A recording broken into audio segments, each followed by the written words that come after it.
back to another episode of Life with Lam. Today I'm here with Mitchell, or the relationship mentor. How you going? Yeah, good. Thanks for having me. It's It's awesome to connect with you, and I love your energy. I love the podcast that I've watched, so I'm happy to be here. Oh, thank you very much. I really appreciate it. And a bit of context for the listeners, I guess. You reached out to me literally a couple of days ago. Yeah. Very, very fortunate and thankful, because I feel like I've been scrolling through your content a little bit just to get a grasp of like who you are, what you do. I'm keen to unpack it. I feel like there's a lot of interesting content there that isn't really spoken about in this sort of day and age, and in our generation as well. I feel a lot of the stuff that you unpack is very taboo. What is it that you do? Yeah, that's a great question. I mean, for me, the relationship mentor encapsulates obviously a life journey of dating and relationships, one, but two, a lot of the unspoken I guess questions that we all have and answers that we're all looking for, which is, how do I find a perfect partner? How do I have a good marriage? How do I become vulnerable? These sort of things that I don't think people are going to be asking themselves a lot because they think it is taboo or they're not going to open up about. And so the relationship mentor for me is just a platform for people to come onto with me and open up and get into their vulnerabilities so they can become a better partner, so they can have a good romantic relationship. Yeah. I love it so much. We've got some wine here. Yeah, we do. We've just been... I'm not a big wine drinker, but we were just chatting about it, and I love the philosophy that you provided. So what is the context behind the wine for the listeners? So we're drinking some natural wines or lo-fi wines, or what we say is natties. Natties? Yeah. And for me, it's a passion, a hobby, something that I indulge in with friends, family. It's a philosophy as well, right? So natural wine is I think everything now is sort of changing. We're opening up to ancient technologies, and this is sort of wine that was made hundreds of years ago, but now we're getting back into it because we're opening up to new experiences. And natural wine represents the philosophy of a farmer who's in the middle of a farm somewhere, doing his passion, doing his own thing, not being regulated by any sort of body, and just wanting to show exactly what the fruit of the grape is doing in the most authentic way. So it's not filtered, there's no additives, no preservatives. It's just purely grape to bottle and funky. Yeah, I love it. Love it. Yeah, I guess Mitchell really went into the details of how wine is being made now, and it sounds all processed and everything. And I feel like, in a way, it sort of correlates to how society is at the moment. Like, everything is not sort of what you see, and I guess social media and those sorts of outlets have that effect on things. So I don't know, wine, I've never really indulged into it that much, but this one, like, I feel like it's very palatable, and it's really easy to get through the body. Normally I like wince or I don't know, cringe a little bit drinking it. I don't know if cringe is the right word, but we'll leave it at that. Talk to us a bit about you. Like, what was your upbringing like? Like, tell me a bit about yourself as well. Cool. I grew up in Canberra. I went to an all-boys school, which was predominantly Catholic, and they pushed the religious parcel to us quite heavily. It wasn't something that a lot of us bought into, but it actually created quite a nice brotherhood. All-boys school, loved it. But Canberra was a very interesting place to grow up in. It was very small, I think 350,000 people, which is not small for some other people that live in the country, but for me, it felt quite small always. And yeah, I had a good childhood. Look, I grew up with my grandma and my mum, and that was, I love that. My grandma's like the best human being in the world to me, and I loved growing up with her. And then my stepfather got introduced a bit later, who was also very influential as well. But when I hit 18, there was this conversation around, which everyone has this conversation with themselves and their family and their friends of, what do I want to do? And I had the notion of definitely wanting to get overseas. And when I had that discussion with myself and my friends, some of my friends were going to university, and I was like, I still haven't decided yet. I'll just dabble and I'll jump into university and see how it goes. It is like that, I feel. A lot of people growing up, especially when you're in the crux of it, in the heart of, let's say Melbourne, let's say city as well. I think the narrative is, like, everyone just goes to uni sort of thing. Like, that's what you're preparing for. That's what your final grade accounts for. Like, you do that, do well in that, and then go straight to uni. And then it's like this podcast is about trying to navigate ways around it. It's like you might not necessarily have to, and you have opportunities to travel overseas. Yes, COVID was the thing, but you do have those opportunities now. Like, we've opened up again, which is really exciting. Yeah. What was all that like? Like, you grew up, you didn't really know what you wanted to do, but you saw all your friends going, and you said, let's go with them as well. Yeah. So I think there was 5 or 6 of us got together, and we were planning a Europe trip, as you do. So then I was playing footy at the time as well, which was nice. It sort of kept me a bit grounded away from uni. I did go to uni for one day, I think it was. And I remember walking into a lecture room. There was 700 people in there, all doing the same degree. And I just sort of looked around going, this doesn't really add up. Like, we're all doing the same degree. We're all aiming for the same goal here. But there's 700 people in this one lecture room. And I think it was regional anatomy or something. And it was just like a different language. And I was like, I think I spent 10 minutes, jumped shipped, got out of there, drove home, and was like, nah, I'm going to save some money and let's crack on. Let's get into Europe. So we did. We planned to stay. I planned to stay for a bit longer. I got a UK visa. And I didn't actually have to do that at the time. I've got a German passport as well. So, but yeah, we planned a trip, and I think we left in September. So sort of back end of summer, got over there, and it was a wild trip, to be honest. Wild trip. How long were you there for?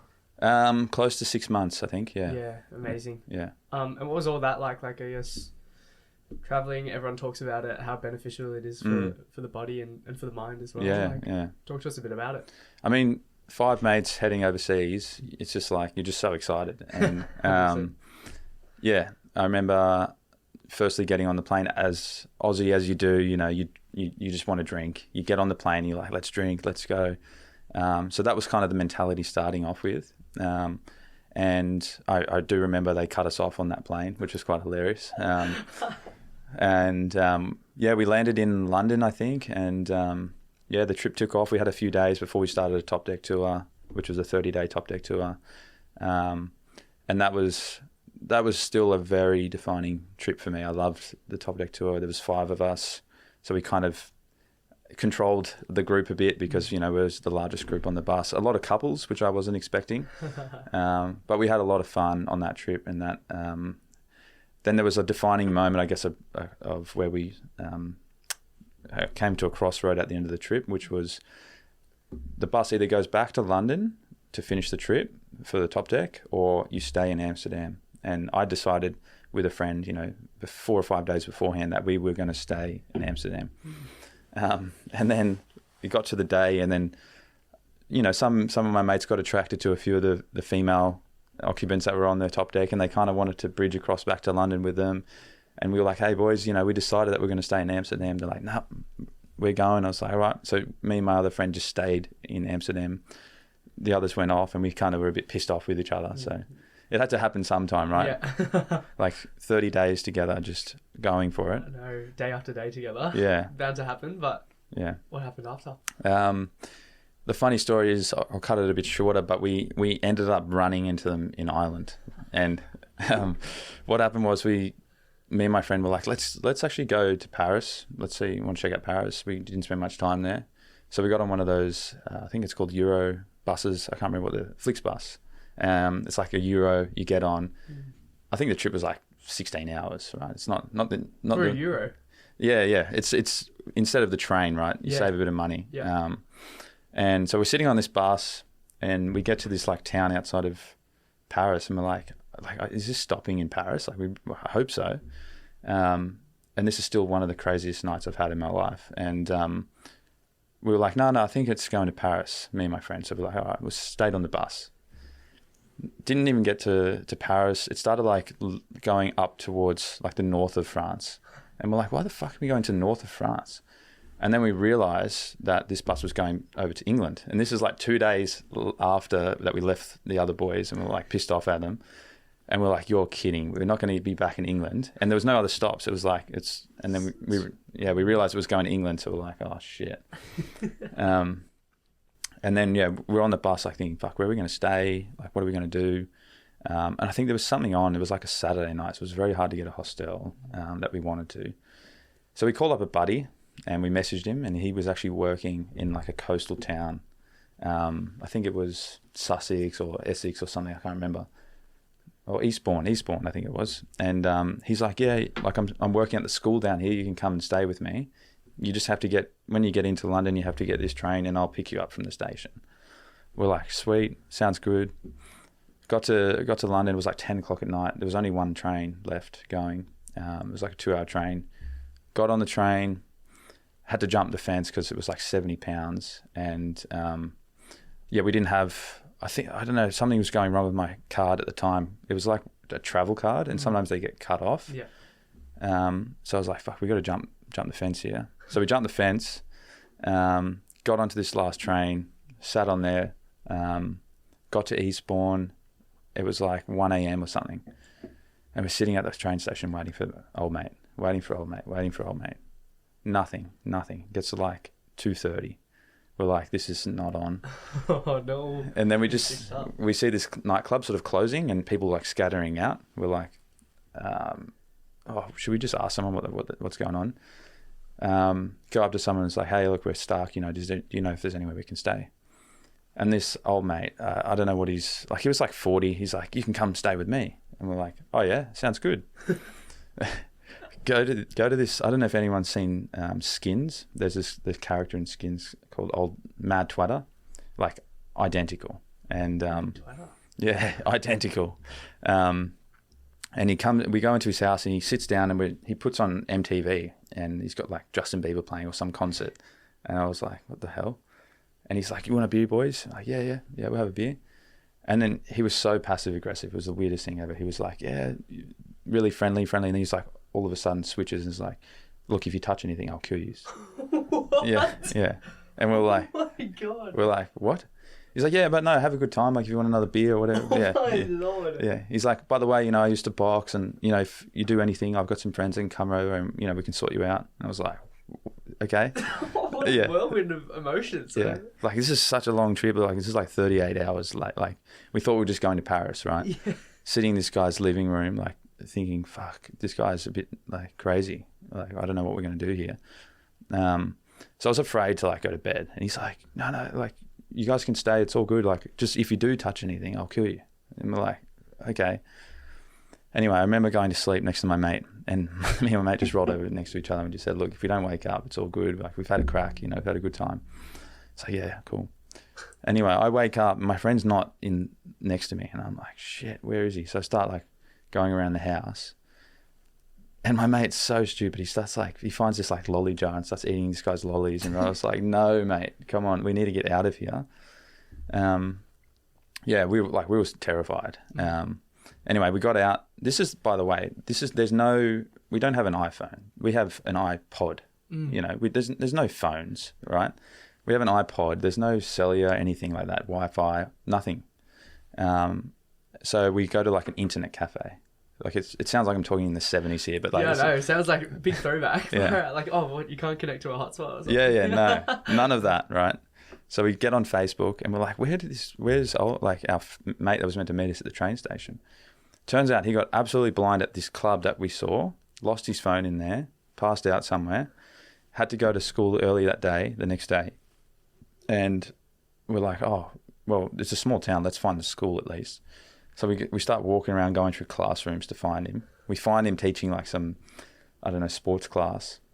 And we're like fuming, right? Yeah, fuming, 100%. Like, and he's just so casual. He's like, oh, boys, you know, how's it going? Sorry, I lost my phone. And we're like, mate, not on. Yeah. So that was a whirlwind. But it turns out, you know, the boys he had arranged for the other boys to come meet him. So then the other boys were there and we were there. So we all reunited back in this big group. You know, kiss and hug. It was all good. Yeah. But Jesus. Shaking the hand. Yeah. Oh, what a trip. Yeah. Oh my gosh. Yeah. Lots to digest. Mm. Big story to begin the podcast. I love it. Yeah. Talk to us a bit about your upbringing. Yeah. Can't speak. Talk to us a little bit about it. Like what were you like as a kid? You did touch on how you didn't really know what you wanted to do. Were there pressures surrounding that at all? I think there was that cliche pressure of like go to uni, you know, get good grades. I was quite athletic and I played a lot of sports and I was quite good at a lot of sports that I played, and that kind of scattered me because I couldn't really invest in one because I wanted to play them all. So I played rugby, I played AFL, I played soccer my whole life. I played soccer in England. I played for like a junior Australia team, and then I came back, and then I played AFL, and I was just scattered, right? So sports was a big thing, and academia was certainly not in my realm. I was in for a good time. I just wanted to have a good time at school, get along with the boys, and and probably had one of the best childhoods. I think we actually at 15 we got fake IDs, like New Zealand IDs. There was this guy printing fake New Zealand IDs, and we would go to festivals. We would go to Sydney on the weekend and go to the big day out, at 15. And it was just like, I don't go to festivals now because it doesn't match the feeling of when I was 15, not meant to be there, right? You're doing something, frowned upon. Loved it. Yeah. But it was awesome. And I didn't know what I wanted to do, no. But I knew that academia wasn't really my thing, but I kind of had this feeling of like wanting to do a spiritual journey somehow. Like I just wanted to have experience, like go and experience things. And I think three or four of my friends kind of resonated with that feeling as well, which we're still very close. So any of my friends I grew up with, like we're still very close. I don't know if that's a byproduct of like an all boys school. We've talked about it a bit. What was that environment like? Like, do you look back on it with fond memories or? Yeah, definitely fond memories, but the education system now that I look back on it was pretty, it wasn't setting people up correctly, in my opinion. There was no knowledge about holistic practices or Eastern philosophy or, meditation or just like being, opening up a bank account, like all these things. They just preached on like religious practice, Christianity, Bible bashing in a way. And I have a very different view on religion right now, which is a much more informed view and more healthy view. Back then it was just like rejection, because they were just throwing it down our throats, and all we wanted to do was go outside and play footy or something. So, it was different, but I really enjoyed it, and I can't, there was particular teachers. I got picked on a lot from teachers, mainly because, I just wasn't conforming. And there was a few of us that were like that. We just weren't conforming. Yeah, it's amazing you find like-minded people in terms of in times of sort of stress or enduring something that you don't really resonate with. I feel like I'm finding that a little bit more like and it's the energy you put out that people gravitate towards. Like, I guess the podcast is sort of like I'm putting out this message where, look, like follow what you love doing and try not to conform to this idea of you needed to go to uni or you need to do this and go out into the world and find a job straight away. Because I guess people like yourself, you go travel and then now you're sort of finding yourself gravitating towards the relationship mentor as well, which is so cool to see, and I'd love to unpack that soon. Like looking back, you said you were 28? Yeah, I'm 28. 28 years old. Looking back and on your 18-year-old self and I guess you growing up in the high school scene, like what would you tell yourself now? Yeah, it's an amazing question. And it's something we should all reflect on every now and then. And look, my 18-year-old self was like very much about having a crack and just like no regrets, living large, doing whatever I wanted to do. But I would have loved to narrow that focus in a bit more on maybe some study in terms of reading a bit more, getting a bit more educated, a bit more informed. I would have loved to maybe narrowed my focus in on doing one thing, not 100 things. And that's what I'm more proficient at now, is that I pick my things that I love doing and I double down on them, and I don't spread myself too thin. I think when I was 18, it was just all about maybe running away from that thought of what am I going to do. So maybe I was just doing everything to not sit in that thought. But it would have been better to invest time in that thought, I think. Yeah, it's such a huge point. I think like I can relate to that myself. I think I try to keep myself super busy, and whether that is me just like projecting my own insecurity into my life, of avoiding coming to a conclusion as to what I want to do. We don't know. I don't know. It could be. And maybe my parents would think so, or someone that's close to me might think so, but I still think it's really important to branch out and like do all those things so that you can hone in a bit later. Yeah. What were the sort of tricks or steps that you took to fine tune, I guess, exactly what you wanted to do? Yeah. Before I answer that question, I just want to touch on something which is amazing to me. It's sort of something that resonates with me, is that there's this ambiguous space between who you are now and like what your ideal version is, right? And a lot of the time you want to fill in that ambiguous space. Like you go, oh, you know, if I do this, this is going to answer this question. I think the better reality is actually never answering those questions, because it keeps you on that journey and it keeps you in that ambiguous space, which is that motivator. The ambiguity is the motivator. And my friend asked me this question once. He's like, oh, we had this discussion about God. Does God exist? You know, right? And I was like, look, whether he exists or not, I don't know if you want to know the answer to that, because it's better to actually sit with that as not knowing, because you're chasing this in-between space of wanting to find out. And that is the motivator that keeps you driving forward. So to answer that younger version self, like, what do I want to be? It's like, that's the wrong question. It's like, what journey can I go on to discover more questions? And I think that's a better reality. I love that. That's beautiful. Oh my gosh. Yeah. And it's that ambiguity that I guess excites me in a way. Exactly. It scares a lot of people, not being able to find like something that's sustainable or safe or something that they can do for the long term. And I'm finding that conversation to be pretty common within like people my age as well. I think like, especially now, like I'm at uni in person finally, which is really exciting. But then you get a lot of people just really honed in on the fact that, yeah, I'm going to do this internship and then it's going to get me this wage and then this salary and then I'm going to progress upwards like that. And it's like, what a mundane way to live your life, you know? It's like, I mean, plan it, but guess what? It's not going to go to plan. Yeah, I feel like, yeah, you can plan as much as you want, to be honest, but there's always going to be twists and curves and roundabouts in your life. And it's like, we should be practicing how to be agile or adaptable or flexible to be able to handle these things and not on this strict path, which is why now I'm starting to realize, like, I don't agree with the school system. It's so linear and it's so like, let's force the kids into the next grade, even if they're not sort of capable or competent enough. It's like, let's just feed them through so that they can, I don't know, get on and do their job. It's a narrative, right? They're selling a narrative, and that narrative is based on, it happens in universities as well, based on, if we put X amount of people through school and they get a certain grade, then we're going to get more people enrolled. So how can we maximize that, right? It's a business at the end of the day. And look, I'm not going to generalize to all school systems and all education systems, but I think majority, particularly in the West, is indoctrinating people in that way. And I disagree with that. And I guess that's where I'm taking my sort of role now is okay, looking at what society is trying to ingrain in us and indoctrinate us with, and ask the question is like, well, why?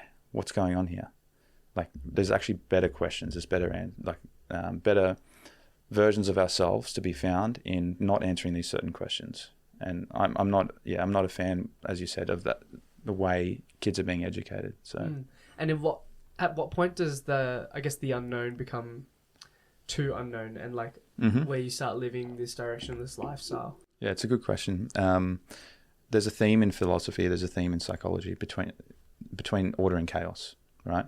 So if you imagine yourself on a platform in the sea, and you've got 1 foot in the water, 1 foot on the platform, and the water represents chaos, the platform represents order. However, if you're too much on the platform, then it's going to tilt to one side, isn't it? Right? If you're balancing yourself between that order and chaos, so life is like, okay, I don't know these answers, but I want to find them out. However, my security and my comfort when I come back home can be my partner, and that is my order. Or it can be my hobby, or it can be my passion, right? But if we jump too much in the chaos, then we end up drowning, right? So we need that balance between order and chaos, of course. However, we are going to find ourselves in times in pure order, which is the representation of a midlife crisis, or too much chaos, which is the representation of bad habits, alcoholism, whatever it is, you know, that you're indulging too much in. Hedonism. It can be, those things can serve their purpose, but you just have to have that balance. Yeah. Amazing. So you talk about like psychology and philosophy. Where did it all begin, and when did you start practicing it or studying it and reading up on these things? Yeah, I think it's been a 15-year journey for me, I guess. Like when I started reading when I was traveling, and a bit before that as well, when I was asking these questions. I actually remember a very specific conversation I had with a priest or at school, a brother, we called him. And he told a story about fishing, about this guy that was going down to the water and fishing every day. And the father came back to him and said, hey, you need to come inside and do some of your duties and do some of your chores, so that way you can sustain yourself, get a job, be something to the world, and then when you're older, you can come back to fishing. And then the fisherman turned to the father and said, well, I'm fishing right now. Why would I need to do anything else? And I was just like blown away by that story. I was like, why don't we just double down on the things we love doing right now and see where that leads us? And that was when I was like 14. I had that sort of revelational moment. I was like, what the hell is that about? Why do we invest in all these things that we hate doing, where we can just go off and live this life of pleasure, right? And I had to work back from that question, because life of pleasure doesn't mean we do things that are spontaneous or things that are bad for us because it just serves us in the short term.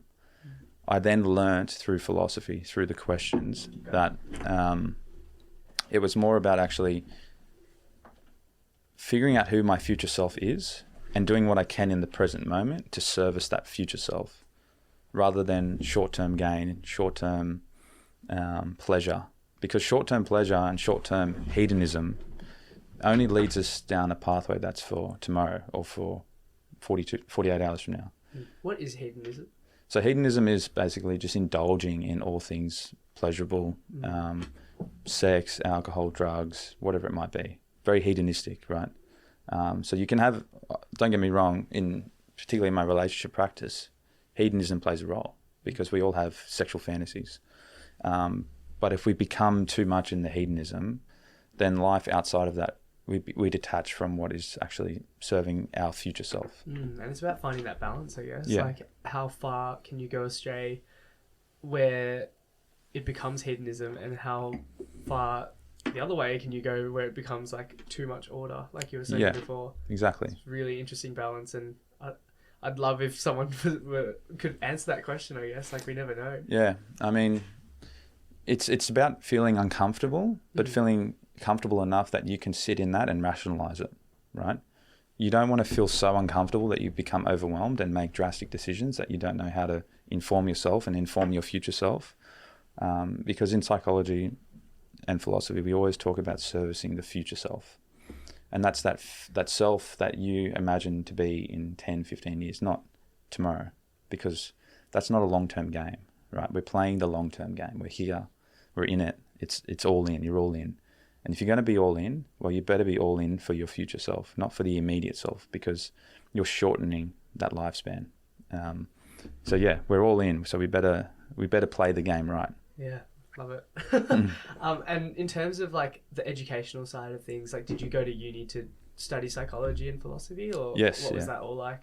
Yeah, I did. I did study. I did psych. I did philosophy. I've done sexual health, which is more specializing into sexology. I'm going to get into research soon, so I'm working down in research. So it's been more informed, but the thing that I found out through studying psychology is that there's, like science, it's very structured. This is how it is. Whereas I think the mind, Eastern philosophy, is very much more about awakening the inner self, awakening ancient technologies that are hidden within our brain. And that's unpopular in the common domains of psychology. So if you go to a psychologist now, they're not going to, unless they're like a psychoanalyst, they're not going to really delve into those deeper philosophies. So I really believe that philosophy, psychology, fitness and health all tie in beautifully together, and you need all of them. You can't just have psychology, you can't just have philosophy. You have to tie them all in beautifully. Amazing. And how have you gone about juggling all that in terms of the psychology aspect, philosophy, and then health and fitness. Yeah, it's difficult because in psych, when you're writing an essay or an assignment or a research report, you want to make these connections that are philosophical, that have a philosophical narrative. However, when you're writing, you have to be able to reference it. So there's this difficult point where there's some things that you think that are arbitrary, but you can't pinpoint it to a reference point, right? Especially the Freudian way of thinking. Freud was very much about psychoanalysis, which is like very much under the surface of untangible realities. So what's under our thoughts, what's under these not objective realities, not the things that I can see and observe from you. For example, your posture, the way you're sitting, I can draw some facts from that, but I don't know what's underneath that, and that's not very tangible. So it's very hard to research these sort of things, and that's where I think Eastern philosophy ties in beautifully. Meditating, sitting with your thoughts, breath work, ice, particularly Wim Hof, getting to the extremes of suffering and navigating that suffering. I think there's so much key information there that we're lacking today. And that's not popular in psychology today. It's not. And that's why I've gone out and I've had to branch out on my own if I really want to create a holistic practice. How did you branch out? Because I noticed that you mentioned, I guess you've moved back to Australia after spending about 10 or so years living outside of the country. How was all that? So I lived, just for everyone listening, I lived in Japan for 2 years. I lived in Germany for 4 years. I lived in Italy for a year. I've lived in the Maldives and Sri Lanka for a year. I lived in Denmark for a year recently. I've lived on and off in Australia in between those times.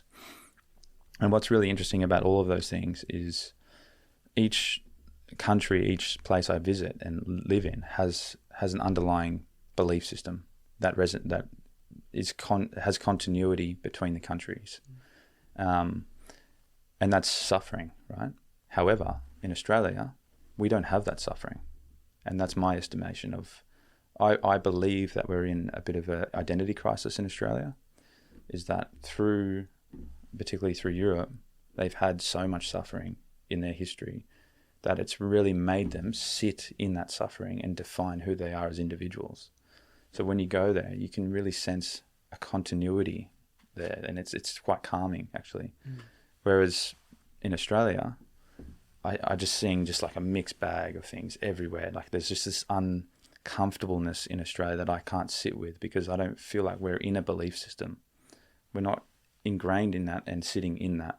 And it's because we don't have suffering in this country. We are the lucky country, right? Yeah, true. I guess like in terms of suffering, the first thing that jumps to mind is like the Indigenous community and what they've been having to endure for hundreds and thousands of years, I guess. In terms of like how we sort of stray away from that, like, yes, we are a multicultural country, but I feel like the Australia Day debate shouldn't even be a thing. Like it's a debate sort of thing. Like the fact that we can't even sit with the suffering that our Indigenous communities would have felt is astonishing. And like, yes, we're very lucky, but at the expense of them, and we can't even as a country sit with them and unite in that way. Like it's a really painful conversation to have. And the thing about multiculturalism is you're one thing and another, right? So in Australia particularly, everyone is at least one thing, and then there's something else. And it's because we are a multicultural country. But the problem I have with that multiculturalism is that one thing isn't properly defined, right? So we ask people to migrate here and say, as long as you migrate here, you have to first accept the laws and principles and values of Australian culture. Okay, what are they? I don't know. Like I sit with that thought a lot. I'm like, what are they? Geez, I don't know. And when I'm overseas, someone asks me, comes up to me, oh, you're Australian, you're laid back, you're relaxed. It's like, yeah, what else is there? Is that the deep analysis that we're looking for? I don't know the answer, but I feel like we're looking for that answer. Because if we're going to be multicultural, we have to be that one thing and the other. With Indigenous culture, I'm from an Indigenous background. I'm still learning about my Indigenous background. Really? I'm from Gadigal Mob, which is Newtown. And it's because my father didn't have a very good upbringing, and he's kind of run away from that upbringing and that culture, and I'm now learning about it. That's beautiful. And it's interesting to learn about, and it should be something that's cherished in this country, which it's getting there. It's getting to that point where we are having these discussions. But what I will say is it's actually a two-way street. Like Indigenous peoples need to come to the table and teach us, these philosophies, teach us their values, teach us what's going on. And the reality is we live in a country that is multicultural, so we all need to find a way to coerce and find a continuity that we can all agree on. And I think it's quite tough at the moment. It is, yeah. I guess like even like my Asian upbringing, like I guess you mentioned the two-way street. It's very one way, and I felt myself neglecting and facing internalized racism towards my own like people sort of thing. And it's like there shouldn't be the need for that. No. At all. And embracing the one thing of being Australian, yes, that's awesome. But like, what is it? I don't know. And then it has unfortunately forced me away from my own heritage, which there are clear values and certain upbringings and practices that do come into play, but I even strayed away from that. And for what? Sort of thing. Yeah, and we should be encouraged to double down on like who we are as people in terms of our culture, right? But we don't get the chance. It's like, well, okay, cool. What grades can you get? Yeah. Which uni can you go to? What job can you get? Yeah. And then that's it. Yeah, there's a narrative that's out there look, this comes back to what I call like the happy principle, which is essentially there's this idea in society that we are living to become happy, or we are happy, we're born happy. It's like, no, that's a false narrative. Life is absolute suffering. And I know that sounds extreme to a lot of people, but like life is coming at you, like it's going to happen to you, and suffering is going to happen around you, whether you like it or not. You can't control that. And happiness is an emotion, right? So it comes and goes. It's not a constant state of being. And we're being indoctrinated like, no, it's a constant state of being. And if you're not happy, then you must be anxious, or you must be depressed, or you must be something else. It's like, no. Happiness comes and goes like an emotion does, like anything. But what we need to strive for as an antidote to the suffering that's around us is meaning. So we need to double down on things we love doing to offset that suffering. 100%. And it's like, when do we find the time to? Like, we're so time poor these days. I think like it's so hard to find what you love doing. It's just easier to just follow that narrative and that path. So yeah, it's an interesting question that you pose, I think. Talk to us about living out of the country. Like, you did talk about, I guess, finding their sort of continuity and everything. Was there anything else that you learned about yourself or felt that? Thank you very much. Cheeky top up. Yeah. Because I know Australia, we're so comfortable and like relaxed and laid back and everything. Like, what was it all like traveling? So, like in Germany or even in Sri Lanka, in most parts of Europe, they've got this background of suffering that comes from war, comes from depression, comes from starvation, comes from a lot of different government, different policies, tyranny. And it's made people actually come more together as a society over time through that suffering. And Australia is like 90 to 100, like almost 100 years old, right? That's like, there's not even a building in I think in Europe that's that young, right? So we're very immature as a country, and we haven't matured to some of the realities that are coming our way. And that could be another war. That could be literally a war coming into Australia, right? We haven't prepared ourselves well enough. And that's the objective reality. But then on the cultural reality and the sort of philosophical reality of that is it's grounded people in these countries to live more placidly and just enjoy the simpler things. In Australia, we ask a lot, especially on an individual level. We expect a lot. It's like, no, go and earn it. Go and earn it. Don't just expect. And it's almost ungrateful in a way. 100%. Yeah. I experience it every day. I feel like, and I'm sure you do as well. Like, we ask so much and we're never happy. And like, the ideology of first world problems, like it's, I don't know. I feel like it just centralizes and spawns from Australia. Yeah. It's just, we're so ungrateful for the things. And I say that as well. Like, I'm going to a really prestigious university, but still complaining, I guess. But I feel like I'm trying to earn my way through and chat to people and really gather their stories so that I have a clear idea of like what I want to do. So yes, it might seem ungrateful, but I feel like I'm making the steps elsewhere to compensate for that. Yeah, and we do need to earn it, right? Like, and it's not even a thing of earning it. Like, if you do earn things in your life, that's what creates positive emotion. If they're given to you, for example, as individuals, we're more skewed to negative emotion. Yeah. And the reason for that is, on a biological level, is that we were set up in an environment that's dangerous. There's snakes around us, right? We need to be protecting ourselves. Particularly, we're talking 10,000 years ago when it was hunter and gatherer sort of phases, and there are dangerous things around us all the time. So our physiological systems are set up to be more negatively wired so that we're on guard. If we don't utilize that negative emotion, particularly now because we live in such an easy society where things are just available, then that builds up over time, and we think and we create these narratives in our head that, I have anxiety, I have this, I'm so worried about this. It's like, what are you doing to offset that negative emotion? Are you, I always use fitness as an analogy here, but are you getting up in the morning and sweating and working hard and getting after it? Or are you, maybe not today, maybe tomorrow? That's fine if you've earned it, right? But you need to offset that negative emotion. And what that does is it brings you down to a homeostatic level if you do that.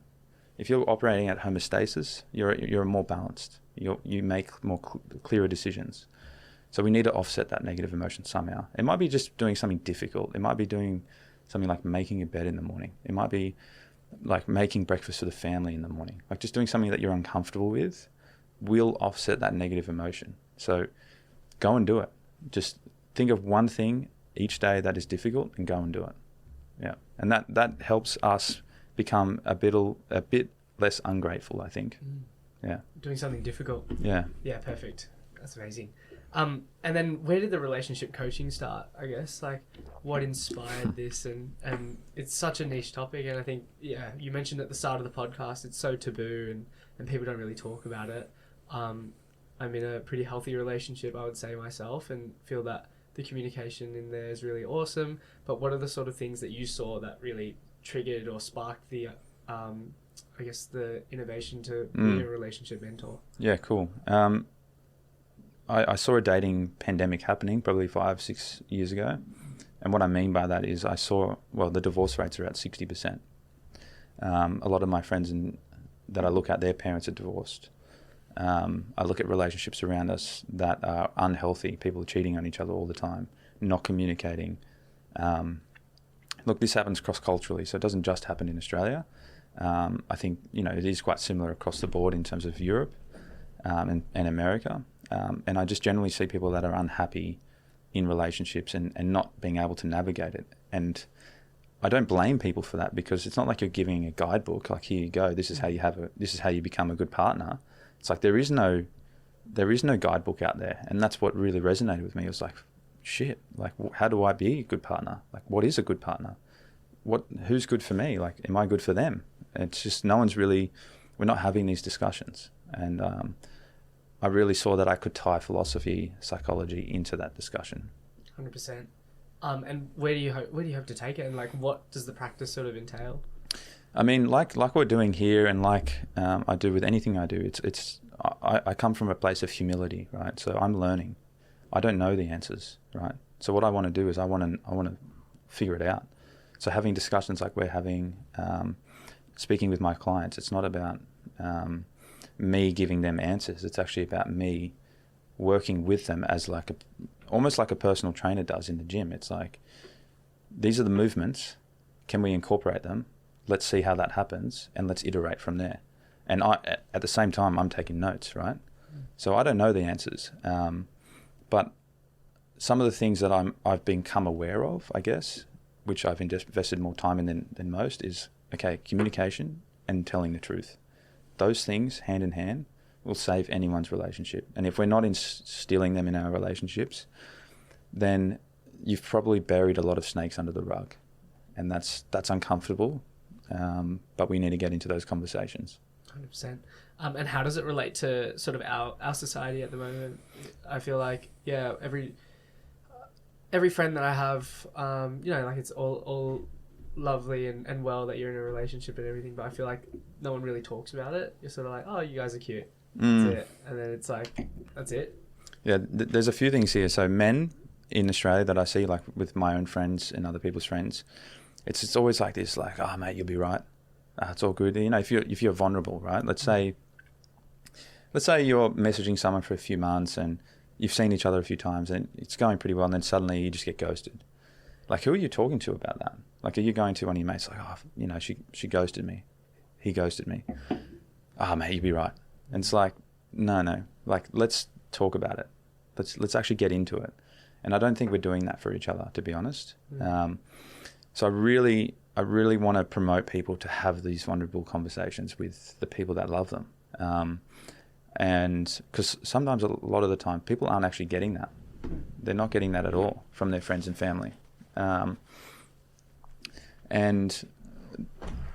then there might be questions like, why did I get ghosted? Why is this happening to me? And then that trauma builds up, and then that leads into every other relationship, and they carry it on with them. And then that poisons everything forward. And it's like, no one's really stopped them in their tracks and said, hey, it's okay that these things happen. They happen to all of us. It's how we navigate forward. It's what we want to bring to the table. And I've had my own personal experiences in this, and I've seen, and this has happened to me, but luckily I have a friend or two that I can come to and be like, let's have this vulnerable discussion.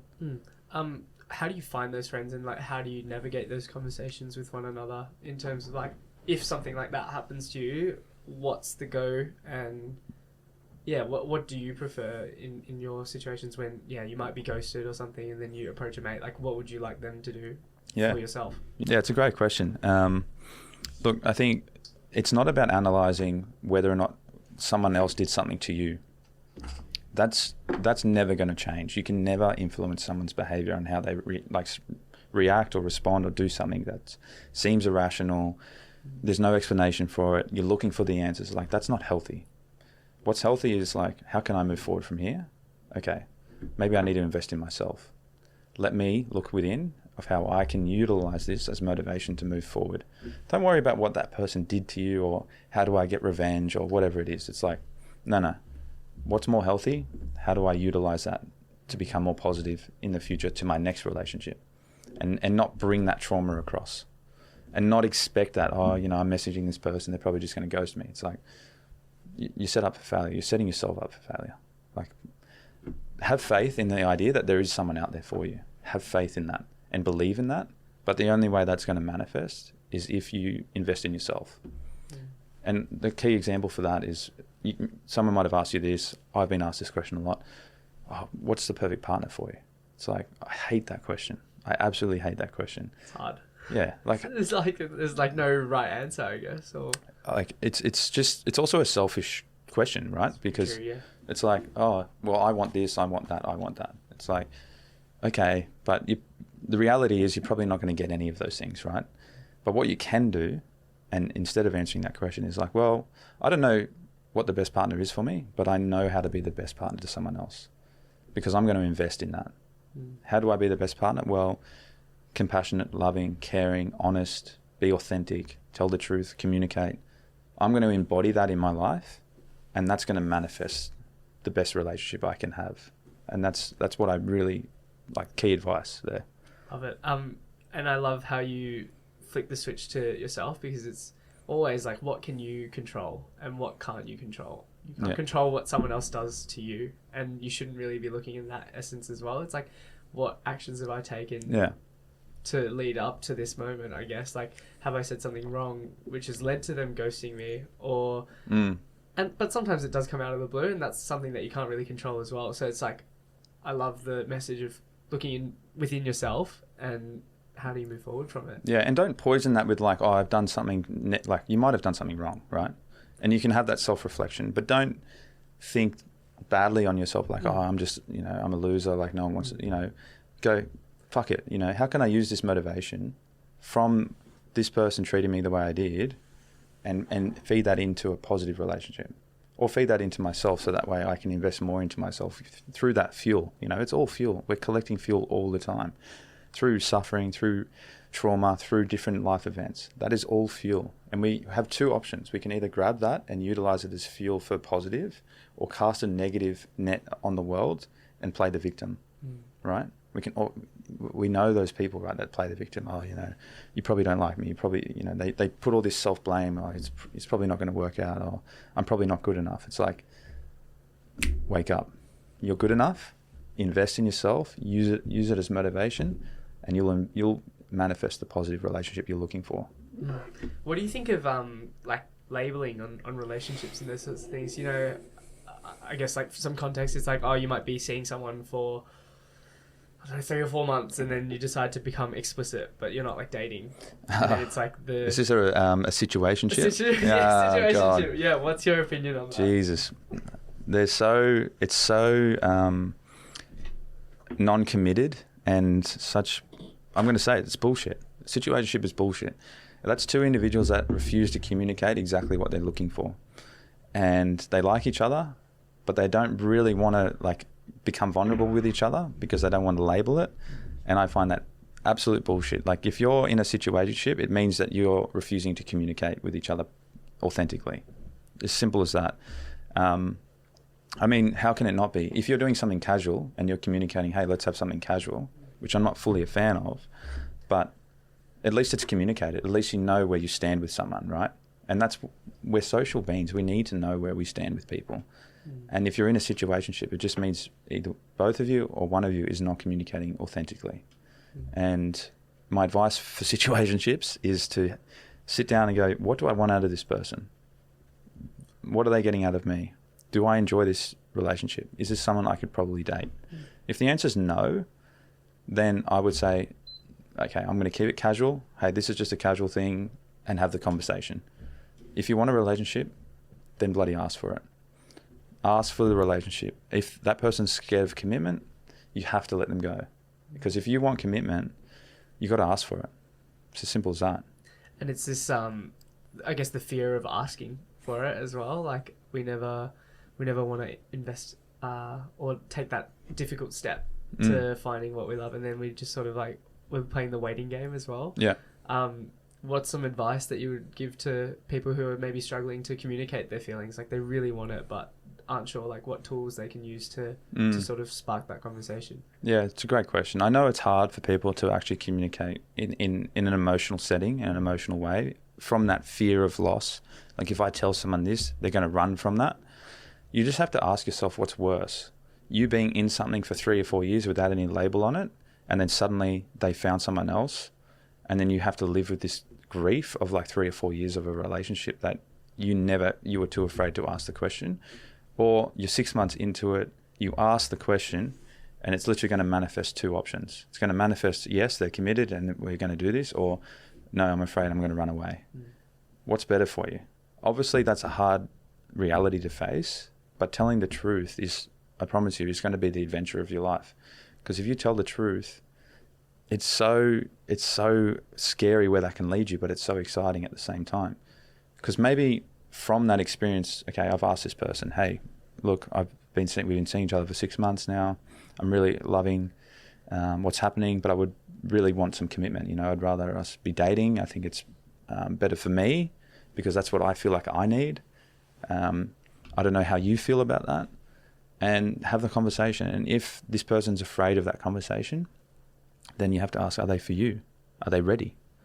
They might not be ready, but what will happen is that person might run from that conversation, but it's going to stoop in their mind.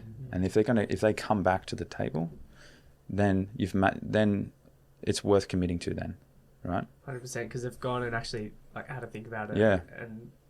And the fact that they've come back as well means that maybe, yeah, you are the one, I guess, which is pretty exciting. I wanted to ask, like, relationship mentoring.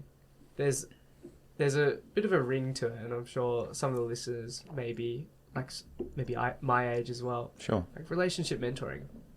Why? Like, it sounds pointless. Like, I should be able to handle my own relationships myself. Like, why would I need it?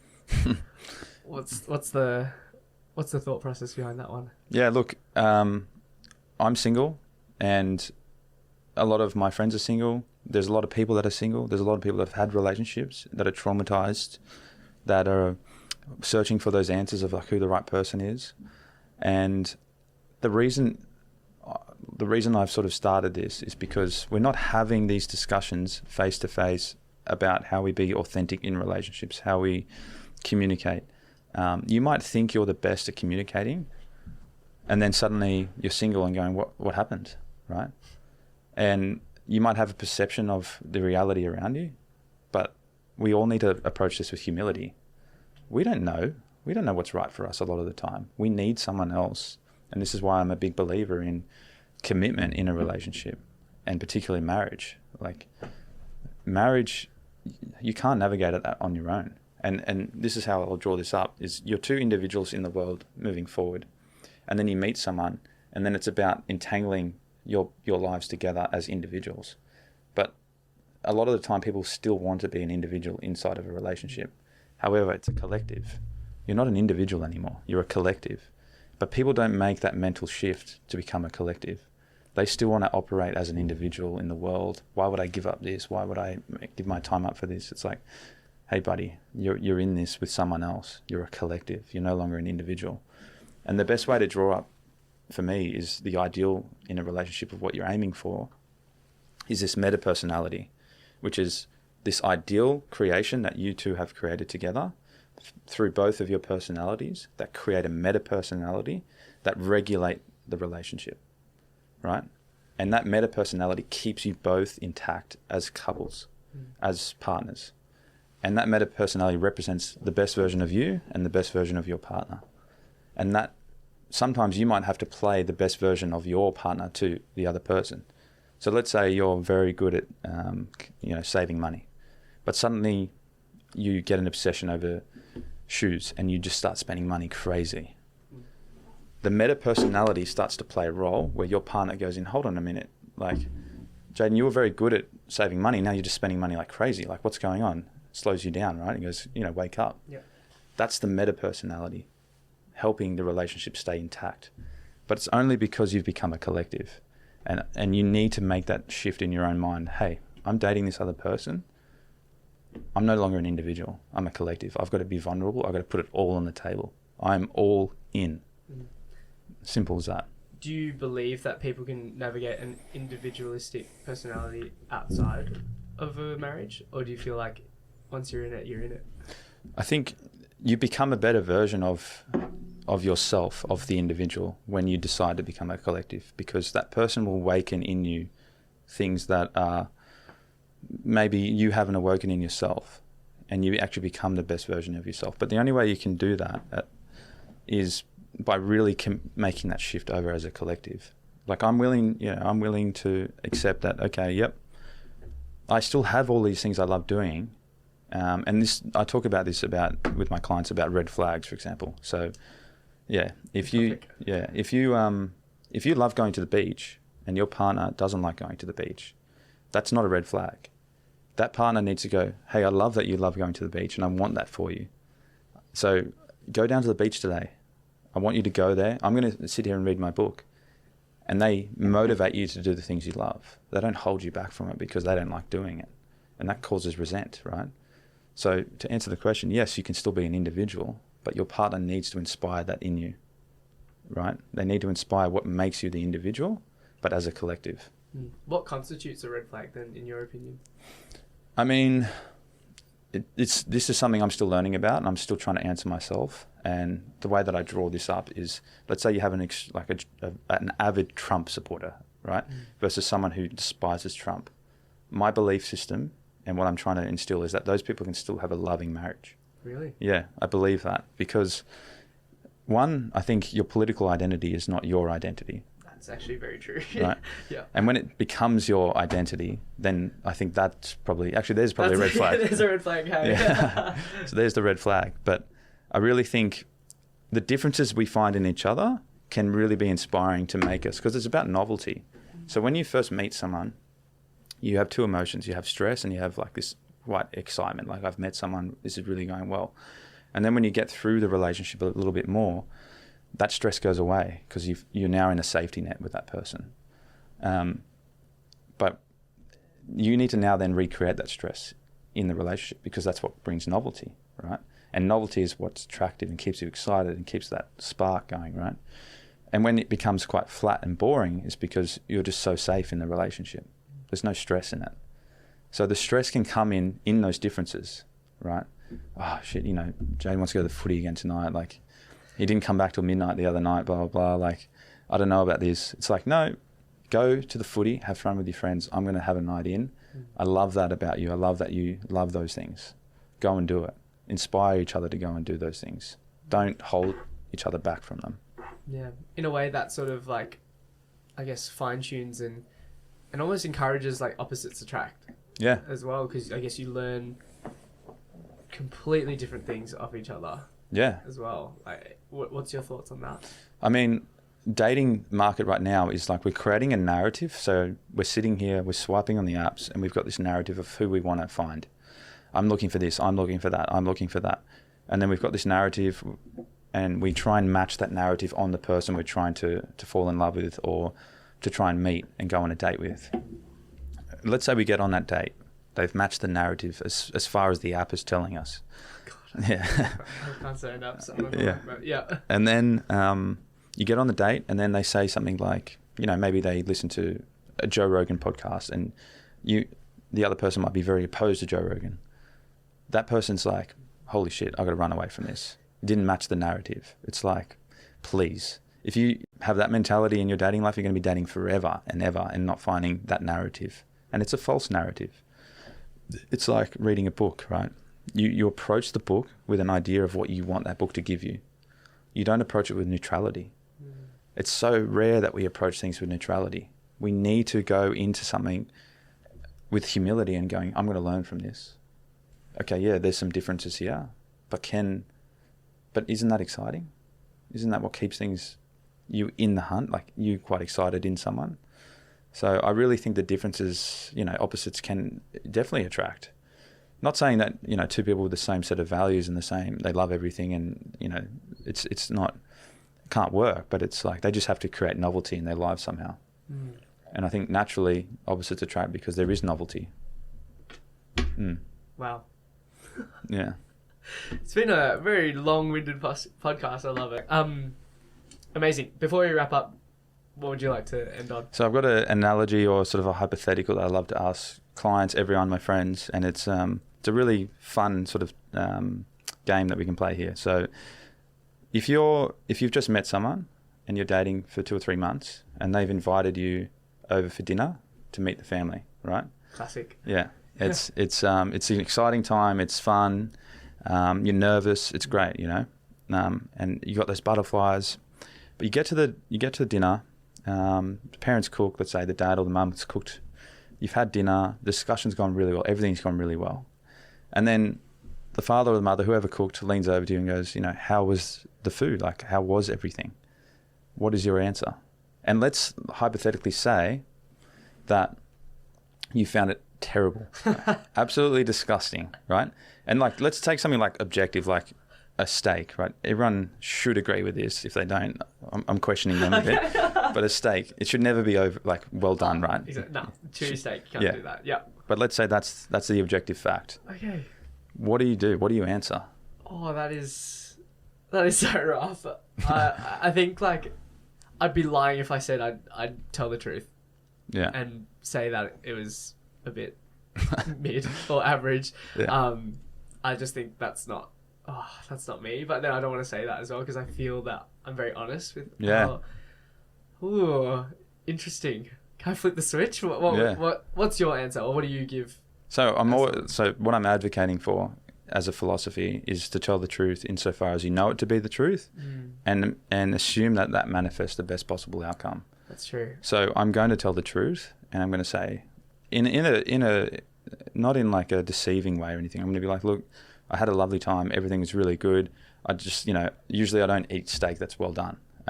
It was different for me. I didn't enjoy it, to be honest. And people go, oh yeah, bullshit. There's no way you would say that in front of parents that you're just meeting, blah, blah, blah. Take the easy road. You know, you can just say, yeah, it was great, and then move on with the conversation. But I want people to think what happens as a byproduct of that. So you've left dinner, and you've been honest, and let's say it was like confronting for the parent. Oh, okay, wow, okay, really? But then the parents then have to sit there and have a conversation. Was like, well, he's either a dickhead, Yeah. or he's like, well, he's actually an honest person, and he was honest with me. Maybe for my daughter, for my son, that's a really good value to look for, because he was not afraid to be honest in a stressful situation, meeting the parents for the first time. So it's just like how you perceive that situation, and it's like what and the metaphor here is, or the reality of that is, like what you do and how you act has ripple effects. So being authentic and telling the truth, it ripples, even if you can't even see it. Yep. You have no idea how being authentic and telling the truth ripples, and you need to know that and try and conduct yourself as best as you can, as honestly as you can in all facets of life. Yeah. That was amazing. Because I guess you can look at it at the inverse as well. It's like, well, if you just didn't say anything and lied, we'll say it's lying because you're not telling the truth. Yeah. Then that reflects onto your other habits as well in life. And then it's like, at what point do you draw the line when maybe it's a high stress work situation where it's like you actually have to make a critical decision, but you don't want to offend someone? Yeah. It's a tough one to go by, but it all comes back to your own value system, right? If you want to conduct yourself honestly, and this is an adventure of your life sort of thing, do so. And I'm not saying that's going to be easy, but holy shit, it's going to manifest a crazy journey for you, which in my opinion is the most authentic journey you could go on in your life. Being honest to yourself and not trading off that honesty just to appease people. Beautiful. Where can people find you, Mitchell? So therelationshipmentor.com.au. I'm really open book. Send me a message. I'll meet for you. I'll meet with you. I'll have a coffee, whatever you want to do. We can catch up, talk about whatever it is you're dealing with, particularly romantically. On Instagram as well, the.relationshipmentor. Do a few TikToks as well. It is, yeah. We'll have all the links in the show notes below. But, thank you so much. Like, it's been a pleasure chatting to you, and I really appreciate you reaching out and doing this. Like, it's so exciting getting to meet new people and get to know their story, sort of thing. I'm sure you'll be back for round 2. Yeah, we've got to do a round 2. Yeah, 100%. There's a lot left in the vault. Oh, so. I can see, and I feel bad cutting this short, but be sure to follow Life With Lam podcast on Instagram, and we'll catch you in the next episode. Awesome, thanks. Yeah.